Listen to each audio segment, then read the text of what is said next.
অমরাথন শাক, এটা actually south ইন্ডিয়াতে খুব পাওয়া যায়, আর দোসাতে খুব ইউজ করে এই শাকটা। সাম্বারে খুব ইউজ করে।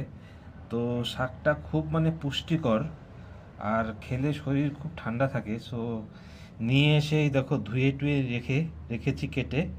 তারপর আমরা কি করলাম, সঙ্গে দেখো এই যে রসুন নিয়েছি আর শুকনো লঙ্কা। আর এই রসুন শুকনো লঙ্কাগুলো কি করব, সম্বার দেব। তারপর একটু আন্দাজ মতো নুন দেব, আর একটু হলুদ দিয়ে দেব। তারপরে এই শাকটাকে দিয়ে দেব ওটার উপরে। তারপর বেশিক্ষণ তোমাকে ফ্রাই করতে হয় না, 5 মিনিট, কম 5 থেকে 10 মিনিট আর কি, ডিপেন্ড করে তুমি কতটুকু আঁচ দিয়েছো গ্যাস স্টোভে, সেই হিসাবে তোমার শাকটা হয়ে যাবে আর কি।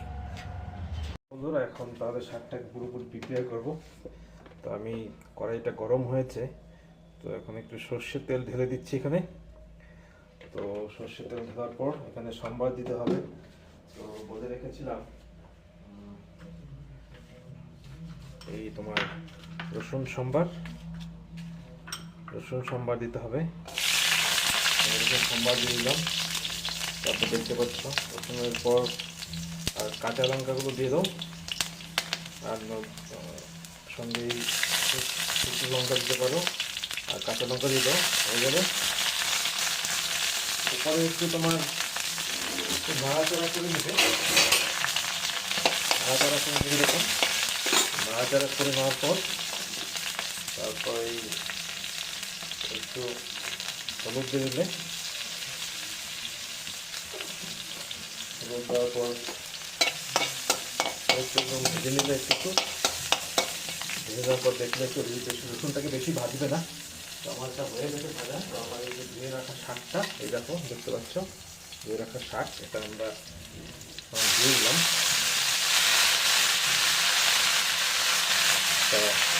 হচ্ছে দক্ষিণ ভারতের অমৃতার শাক, যেটা ওরা অ্যাকচুয়ালি সোমবারে ইউজ করে। তো আমরা করছি শুধু আমাদের বাঙালি পদ্ধতিতে শাক হাজার মতো করে রান্না করছি।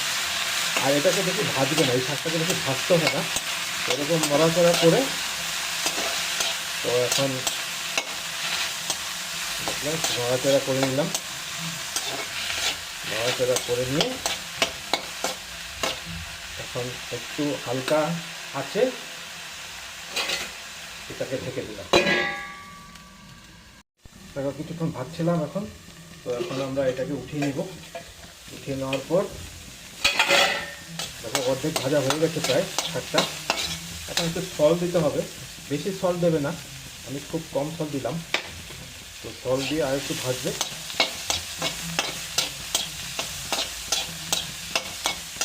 এরকম করে দেখো অলমোস্ট ভাজা হয়ে গেছে, কিন্তু এটা অলমোস্ট রেডি।